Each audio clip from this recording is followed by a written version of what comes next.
Sacrifice করছেন, তা করুন, বেশ করছেন। সংসারে সবার কাছে ভালো শুনতে গেলে একটু একটু স্যাক্রিফাইস করতে হয় বই কি। ভোর 4টেতে ওঠেন, রাত 12টায় ঘুমোতে যান, তা বেশ করেন, আপনারই তো সংসার। ডাক্তারের কথা মতো 6 ঘন্টা ঘুমোতেই হবে এমন তো নয়।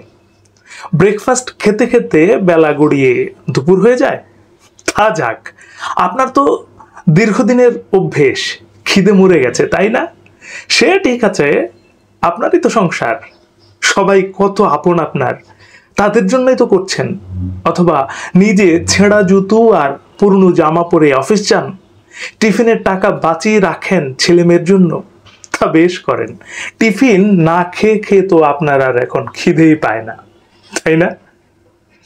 পুরুষ অথবা নারী বলে নয়, মানুষ হিসেবে ক্রমাগত স্যাক্রিফাইস করে চলা আপনি ভুলেই গেছেন ভালোভাবে বাঁচতে।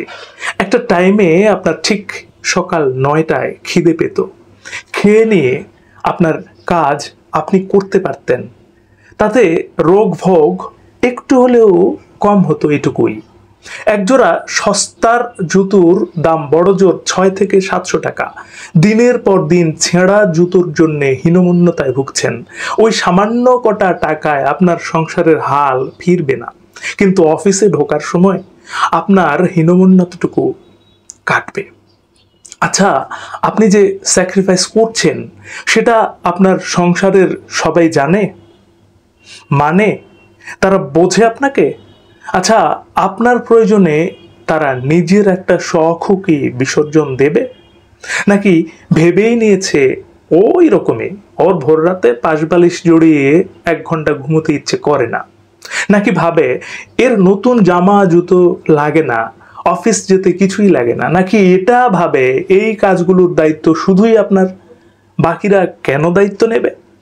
দস্যু রত্নাকরের পাপের ভাগ নাকি তার পরিবারের কেউ নিতে চায়নি, অথচ সে চুরি করত পরিবারের সকলের অন্নের যোগান দেওয়ার জন্য। অবশ্যই সকলের দায়িত্ব আপনার, তাদের ভালো রাখার দায়িত্বও আপনার। সংসারে কেউ একটু বেশি করবে, কেউ একটু কম, তাই বলে নিজের সবটুকু অবলীলায় বিলিয়ে দিলেন? কিন্তু খেয়াল রাখবেন, যাদের বিলিয়ে দিচ্ছেন তারা এটাকে তাদের প্রাপ্য হিসেবে যেন ধরে না নেয়, তাহলে কিন্তু দিনের শেষে মনে হবে আপনি শুধুই দিতে এসেছেন, প্রাপ্তির ঘর শূন্য।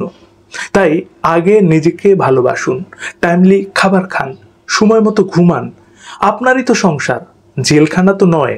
ধীরে সুস্থে পরে নিজের হাতের কাজগুলো সারবেন না হয়। গান শোনার শখ থাকলে সামান্য অবসরে গান শুনুন, সময় বের করে বই পড়ুন, আয়নার সামনে দাঁড়িয়ে মনের মতো করে একটু সেজে নিন। নিজের হাজার অভাবের মধ্যে আর 5 জনের জন্য যেমন কিছু কিনছেন, তেমনি নিজের পোশাকও কিনুন।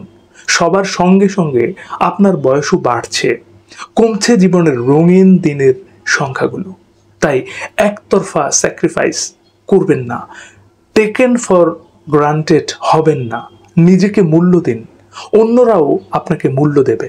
তারাও ভাববে এই মানুষটারও বেসিক প্রয়োজন আছে, সবটুকু আমাদের বিলিয়ে দেবে না।